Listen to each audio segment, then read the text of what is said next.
하나님 아버지, 오늘 저희들 부시고 십계명의 말씀을 주셨습니다. 무슨 의미인지 놓치지 않고 정확하게 듣게 하시고, 예배를 마친 이후 우리 가슴 속에 불평 원망 사라지고 감사하는 마음만 가득 자리를 잡도록 이 한 시간 축복하여 주시옵소서. 예수님의 이름으로 기도하옵나이다. 아멘.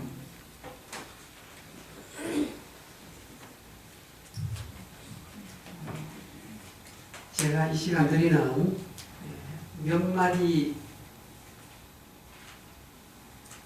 한국말을 잘 들어보시고 어디에서 나오는 이야기인지 한번 맞춰보십시오. 이때에 한양성 이도령은 주야로 시서 백가를 습독하고 글로는 200이요 글씨로는 왕이지라. 여러분 어디에 나온 것처럼 보입니까? 이야, 여러분 참 잘하십니다. 예. 춘향전 맞습니다. 왕판본 연려춘향 수절가에 나오는 한 부분입니다. 여러분 춘향전 그러면 누가 나옵니까? 춘향이가 나오지요. 예, 춘향이 나오고 그 다음 이도령 나오고요. 그러면 춘향이 밑에 일하는 이야, 향가리입니다. 향가리. 그럼 이도령 밑에서 일하는 몸종은? 방자. 아, 맞습니다. 예.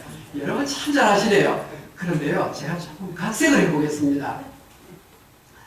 마침내 이도령이 과거에 급지해서 암행의사로 내려가서 모든 악한 사도의 그 악행을 다 해결을 하였습니다. 가만히 보니까 이도령이 보니까 지금까지 내 밑에서 수고했던 방자, 몸종이 너무나 기특하거든요. 그래서 방자야, 예, 내가 황금 1만 냥을 너에게 주겠다. 그래서 이제 서울을 떠나 충청도에 가서 향단이 하고 잘 먹고 잘 살도록 하라. 그런 것입니다. 그러니까 이 방자가 얼마나 기쁘겠어요. 뒤도 안 돌아보고 빠이빠이 하고는 황금 1만 냥 엽전을 들고는 이제 서울을 떠나서 한양을 떠나서 이제 충청도에서 아무도 모르게 잘 살아갑니다. 5년이 지나고 10년이 지나고 20년이 지나는 가운데 아이들이 태어나서 이만큼 자랐습니다. 그러니까 어떻게 합니까? 결혼식을 올려야 될 거 아닙니까? 그래서 이 방자가 역시 여봐라 이리 오너라 이러면서 이제 꽤 괜찮게 한 20년을 살았습니다. 그런데 마침내 아들 딸이 커서 결혼식 날이 되었어요. 많은 하객들이 몰려오고 있습니다. 하축한다고.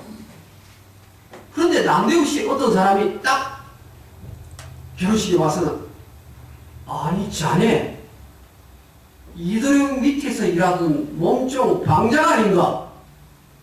이렇게 묻는 거예요. 여러분 이때 방자의 심정이 어떠하겠습니까? 그 과거에 창피했던 그 종살이했던 그 이야기를 이 사람이 하고 딱 지적하는 겁니다. 정말 이 결혼식장에서 이게 망신을 당하는 일 아니겠습니까? 근데 여러분 오늘 읽은 십계명은 방금 제가 말씀드린 이 방자의 이 종살이의 과거 관계되는 부분을 이야기해주는 하나님의 말씀입니다. 여러분 십계명은 성경에 두 군데 나옵니다. 신명기 5장에 한 번 나오고 출애굽기 20장에 나오는데 신명기 5장 6절 한번 비춰주세요. 5장 6절 한번 비춰주세요. 자, 한번 다 같이 읽어보겠습니다. 시작.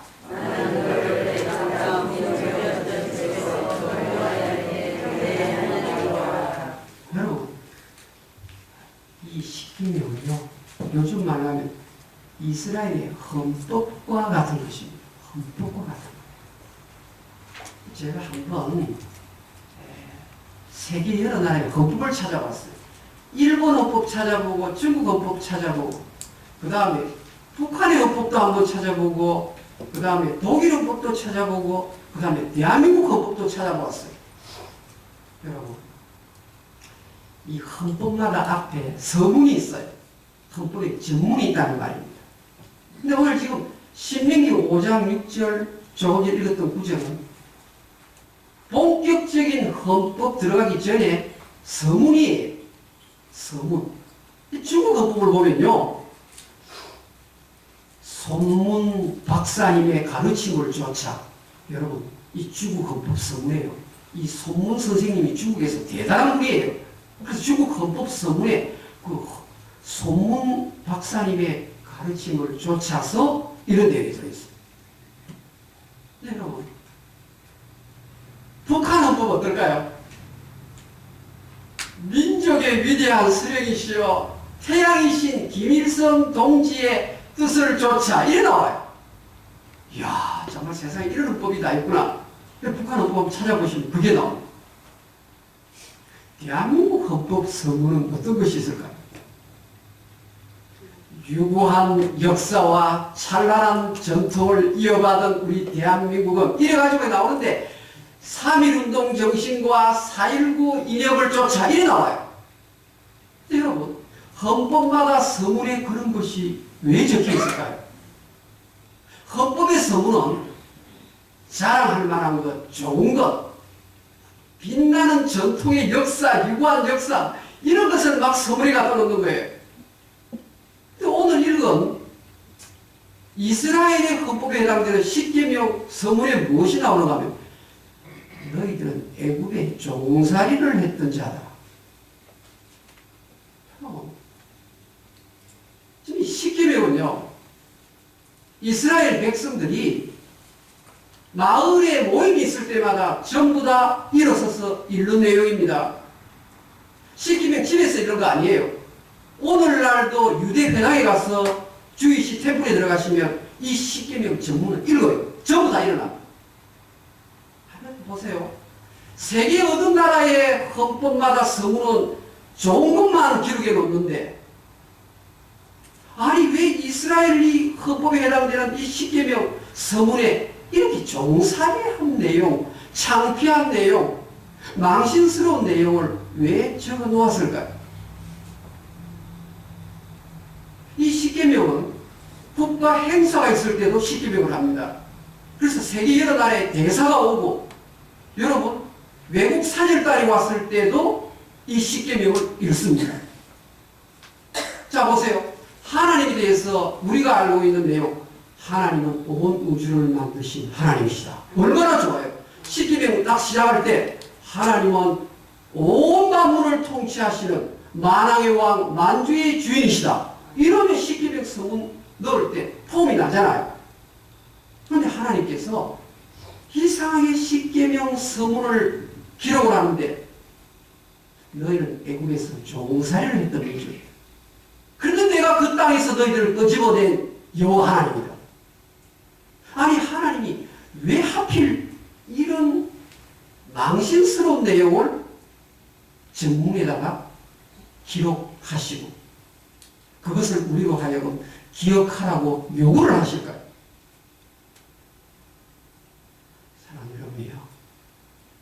우리 하나님께서는 단 하나도 실수를 하시는 분이 아니십니다. 하나님께서 우리 망신시키려고 이런 전문에다가 창피스러운 내용을 의도적으로 담아 놓으셨겠습니까? 그게 아니란 말입니다. 그럼 그 무슨 깊은 의미가 담겨 있을까요?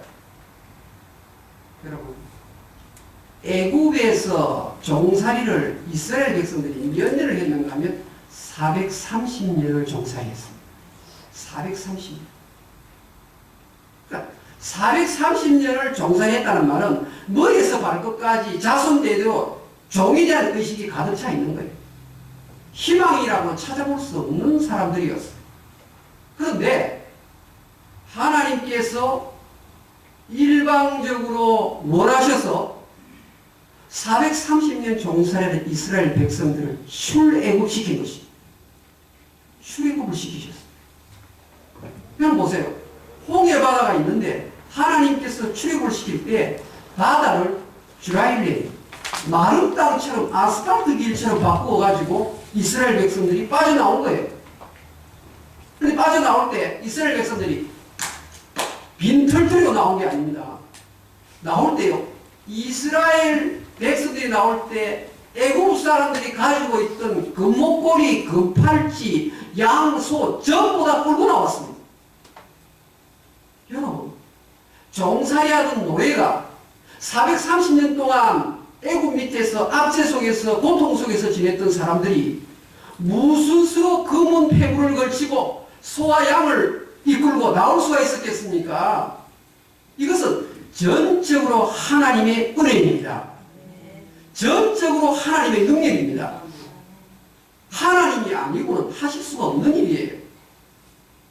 자, 그렇다면요, 하나님께서 이스라엘 백성들에게 헌법을 주시면서 성문에 너희들은 종살이했던 사람이다 라고 딱 명시를 하는 목적이 있어요. 왜 망신스러운 그 표현을 왜 성경에 기록해 놓았을까? 여러분, 오늘 이 교회 오시기 전까지 여러분 입술에 원망과 불평이 많았습니까? 아니면 감사가 많았습니까? 저도요, 나도 모르는 사이 입에서 궁시렁궁시렁 어떻게 입에서 이렇게 불평이 많은지요. 여러분, 원차이 목사는 감사만 하고 산다? 아니에요. 저도 생각보다 입에서 이게 하나님 별로 안 좋아할 만한 이야기를 많이 해요. 그래서 불평도 하고 원망도 하고 투정도 해보고 그러다가요,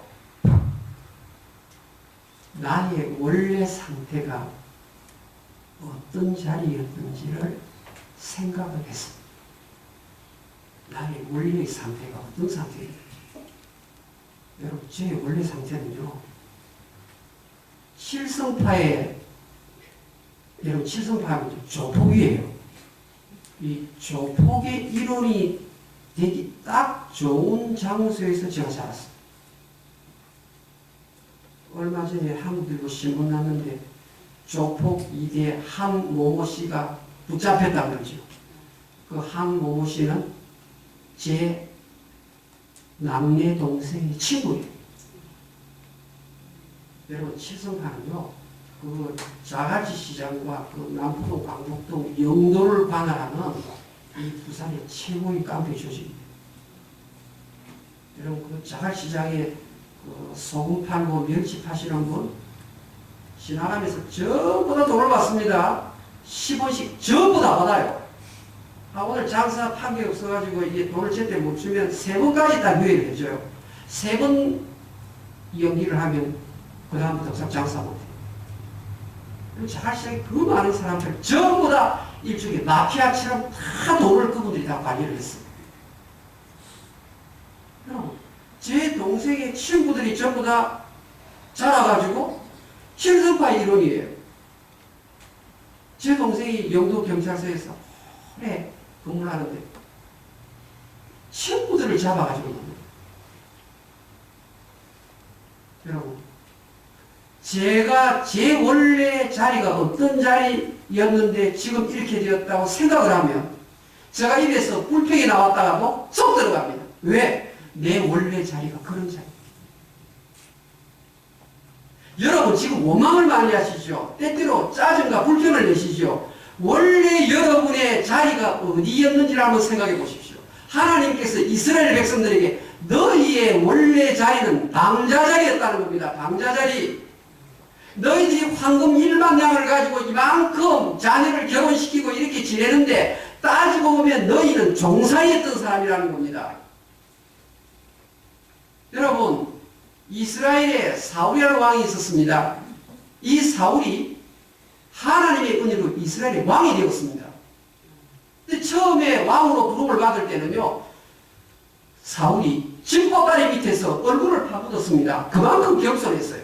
아이고, 내가 이스라엘의 그 위대한 자리에 내가 올라갈 수 있겠느냐고 하나님이 사울에게 내가 너를 왕으로 삼더라. 그러니까 자기가 진보다리 밑에 고기를 파묻고 나는 자격이 없습니다. 겸손한 자였어.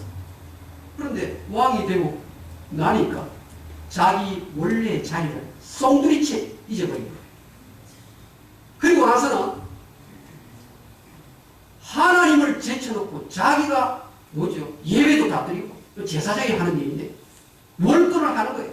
자기를 위해서 기념비석을 쌓는 거예요. 하나님을 위해서 쌓지 아니하고. 자, 사무엘 선지자도 사울을 보니까 틀렸어요. 이 인간이 될 사람이 아니에요. 그래서 나 이제 당신하고 같이 안 다니겠다고. 그러니까요. 사무엘이 이제 다시는 사울하고 같이 아니겠다 그러니까 사울의 입에서 한마디를 하는데 참 엉망진창의 사람의 모습이 드러납니다. 여러분 성경에요. 사무엘상 15장 30절에 가면 이런 표현이 나옵니다. 안 찾으셔도 됩니다. 선지자요. 이스라엘 백성들이 지도자 앞에서 또 이스라엘 백성들 앞에서 나를 좀 높여주십시오. 나를 좀 높여주시고 나하고 함께 손잡고 지나가서 하나님께 예배를 드려주십시오. 지금 하나님 앞에 범죄하고 하나님 잘못했습니다. 이렇게 해야 될 상황 속에 나를 좀 한번 백성들 앞에서 좀 높여주시겠습니까? 여러분 사울의 끝이 어떻습니까? 자기의 원래 상태가 어떤 상태였는데 오늘 이스라엘 왕의 자리에 이르게 됐다는 것, 이것을 하나님의 은혜인 줄 알지 못하는 자는요, 여러분 끝이 안 좋습니다. 여러분 끝이 안 좋아요. 사울이 전쟁터에서 자기 칼을 세워놓고 칼 위에 엎드려서 자살해서 샘을 마칩니다. 자기 아들도 그렇게 죽습니다. 그런데 다윗 보시겠습니까? 다윗은 여러분 그 이스라엘의 목동은 높은 직업이 아니에요. 정말 직업 중에서 천한 직업이 바로 양치는 직업이에요. 다윗이 어린 시절부터 양을 치는 일을 하고 있었어요. 그런데 하나님께서 원하셔서 다윗이 이스라엘 왕의 자리에 이른 것입니다. 왕의 자리에 이르렀을 때 다윗의 입에서 어떤 말이 나온 줄 아십니까? 왕이라고 다 똑같은 게 아니에요. 여러분 느부갓네살 왕은요 어느 날 바벨론 제국 자기 왕궁 성문 앞을 이래 쭉 왔다 갔다 하다가 이제 지붕에 올라간 거예요. 보니까 바벨론 엠파이어가 대단한 거예요. 바벨론의 엠파이어, 바벨론 제국이 그 당시에 최고의 나라 아닙니까? 그러니까 이 엄청난 큰 성읍은 내가 내 힘으로 에포트를 해서 이룬 것이 아니냐? 원래 형편없는 인간인데 하나님께서 제국의 왕을 세웠으면 하나님의 은혜를 생각해야 되는데 자기를 높일 거예요. 그리고 하나님께서 바로 음성이 하늘에서 음성이 들립니다. 너는 내 본래 자리를 알지 못했기 때문에 너는 소처럼 풀을 먹으면서 7년간 한번 땅바닥을 기어보아라. 여러분 내가 본래 어떤 자리에서 오늘 이 자리에까지 이르게 되었는지를 망각하는 사람은 짐승과 똑같은 거예요. 그래서 이 느부갓네살이 7년 동안 소처럼 풀을 먹으면서 짐승처럼 살다가 깨닫는 거예요. 아, 이것이 전부 다 하나님의 은혜이구나 깨달으니까 하나님의 은혜가 임해서 다시 왕으로 복귀하는 것입니다. 다윗은요, 목동의 자리에서 이스라엘의 2대 왕이 되었을 때 정치를 하면서 하나님, 도대체 나는 누구이길래 하나님 나를 이렇게 부대하십니까? 나와 내 패밀리는 도대체 뭐 잘난 게 있다고 하나님께서 그 낮고 천한 목동의 자리에서 이스라엘을 다스리는 이 왕의 자리까지 하나님께서 후하게 대접해 주십니까? 오 하나님 황송할 따름입니다. 여러분 바로 이 사람은 하나님이 오른손에 붙잡고 사용하셨습니다. 여러분 최근 들어서 비즈니스가 잘 안 되어서 입에서 자꾸 원망 소리가 나옵니까? 자식들이 막 말대로 안 되어서 자꾸 불평이 나오고 이 투덜거리는 소리가 나옵니까? 여러분 저금통에 있는 돈의 액수가 자꾸 줄어듭니까? 하는 일마다 자꾸 되는 것보다 안 되는 쪽이 많습니까? 이분들은요 나의 원래의 자리가 어떠했는지 나의 원 상태가 어디에서 출발했는지를 잊으시면 안 됩니다.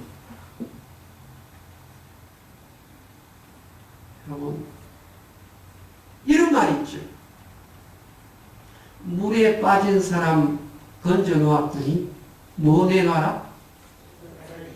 새로가 다시 한번 하겠습니다. 물에 빠진 사람 건져 주었더니 무엇을 내놓아라? 내 목까지 내놔라. 하나님께서 여러분을 선택하셔가지고 주일 되면 깨끗한 옷 갈아입고 예배당에 나와서 하나님의 성우를 찬송하는 이 특별한 하나님의 로얄 패밀리로 세워주셨는데 그 원래의 상태를 잊어버리고 입에서 원망 불평을 한다는 것은 있을 수가 없는 일이에요. 하나님이 물에 빠져 죽어가는 자를 건져내셨잖아요. 여러분, 허물과 죄로 죽었던 자가 에베소 2장 1절 저와 여러분들이었습니다. 우리는 이렇게 살다가 죽으면 지옥 불구덩 속에 들어가는 거예요. 우리는 그래서 예수 믿기 전에는 죽음을 벌벌 떱니다. 여러분, 안 믿는 사람요 죽을 때 보면요 대부분 다 평안입니다. 저는 정말 장례식을 많이 치렀기 때문에요. 이 구원의 확신이 없는 사람은 마지막 임종 직전에 벌벌 떨어요. 목사님, 내가 한 3일이라도 더 살았으면 좋겠습니다. 한 몇 시간이라도 더 살았으면 좋겠습니다. 그러나 예수 그리스도의 십자가의 보혈의 공로로 거듭난 사람은요 자신만만하게 이 세상을 떠납니다. 할렐루야! 가야 할 길이 있기 때문입니다. 우리가 눈을 감으면 눈 뜨는 자리가 있기 때문입니다. 성경에 나오잖아요. 천국과 지옥이 있다고 성경에 정확하게 적어놨지 않습니까? 그래서 우리는 죽음을 두려워할 자가 아닙니다. 여러분, 우리 주변에 한번 살펴보십시오. 여러분의 남편이 원망이 많습니까? 불평이 많습니까? 여러분의 자식들 입에서 계속 이상한 말이 나옵니까? 그 자리는, 그 남편은, 그 부인은, 그 형제는 자기가 원래 있었던 상태가 어떤 상태였는지, 어떤 자리에서 어떻게 옮겨졌는지를 잊었기 때문에.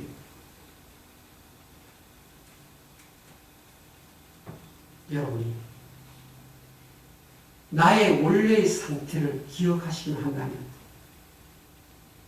출애굽의 놀라운 새 역사가 여러분의 일생에도 일어날 줄로 믿습니다. 기도하겠습니다.